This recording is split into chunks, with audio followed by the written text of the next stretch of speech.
Well, in just 2 days' time, there's plans for school students in Melbourne to walk out of class in protest against Israel. There's been a petition sent to the Victorian government imploring the Premier to step in and stop the pro-Palestinian protest. Jacinta Allen should be making it very clear that no student is allowed to skip class. These protests are anti-Semitic, at times they're aggressive and violent, and the main problem is that it risks bringing anti-Semitism into the classroom, into the schoolyard. This morning, the Premier finally insisted that children should stay at school. I want to be absolutely clear. Thursday is a school day. It is the government's expectation that students be at school. Additional advice and support is going through the Education Department to schools to ensure that students are at school on Thursday. Such an obvious statement, it took her so long to get to that point. In New South Wales, police were forced to use special powers to break up yet another pro-Palestinian protest, but this time it was outside the office of New South Wales Premier Chris Minns. There were over 100 people who were protesting, showing the Premier covered in blood in their signs. They were saying, "Stop war crimes."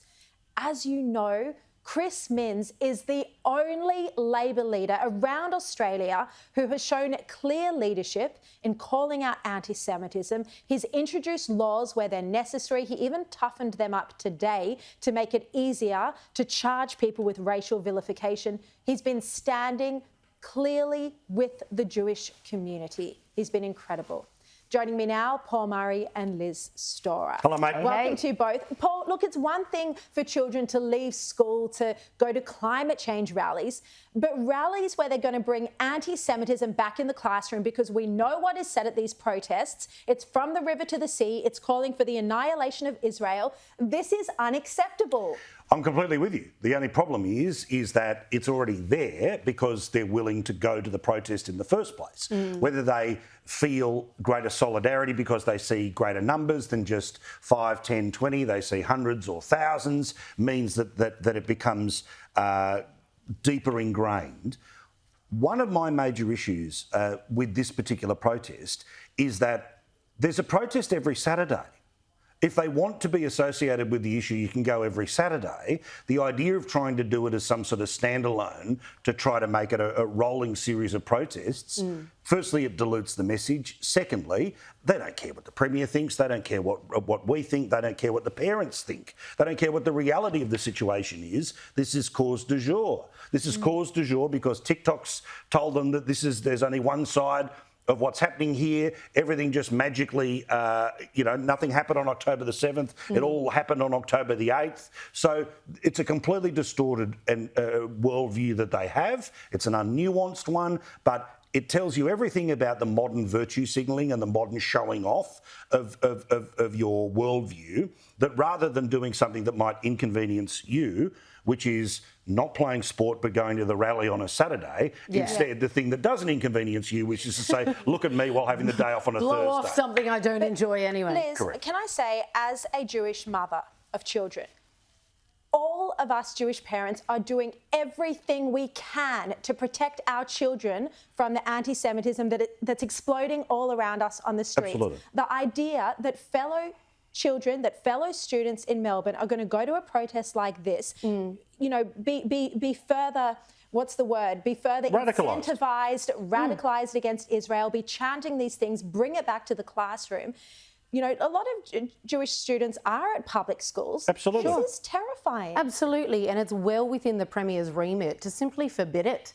To simply say, OK, if those students leave, they get expelled, or something that hard-handed. That is the kind of response that we need to see, because it's also going to cause division if simply you don't go to the rally, but I did. So what does that say about you? There's going to be an automatic split created in these schools, and what kind of precedent does it set? I don't care if it's a climate change rally or any other kind of rally. These are children. You're not voting age yet. This is not for you to take to the streets during school hours, period. Of course, this is far more serious because we are talking about, I'm sick of the word anti-Semitic, anti-Semitic. Let's Yeah. just call it Jew hating, because that is what it is. Exactly. And for many teachers, many people, we talk about the long march on the that's left what's through our scary. The institutions. teachers would agree with this, probably. Exactly. And for them, this is the fruits of their labour on display. They are quietly, low-key proud of it. These are kids which are the product of this meta-Marxism, whereby every single relationship, every single conflict is seen through the lens of power, and there's an oppressor and there's the oppressed, and if you side with the oppressed, or who you think is the oppressed, then your virtue signalling is, you are morally superior, you are doing the right thing, and you can do no wrong in the pursuit of defending the oppressed. Well, That's what we're seeing here. also think about something that's even a little more meta that's at play here.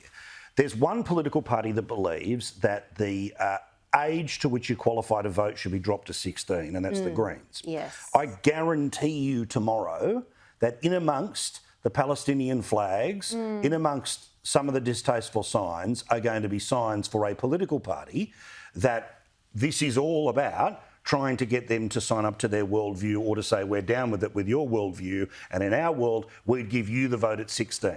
Now, one of the reasons why we keep it at 18 is because obviously a whole series of responsibilities kick in when you're 18, but there are forces amongst us, including, remember, there's the potential here that if this government goes into a minority and it becomes the price of admission for Green support, that things like lowering the voting age to 16, which of course will vastly change the outcomes of elections.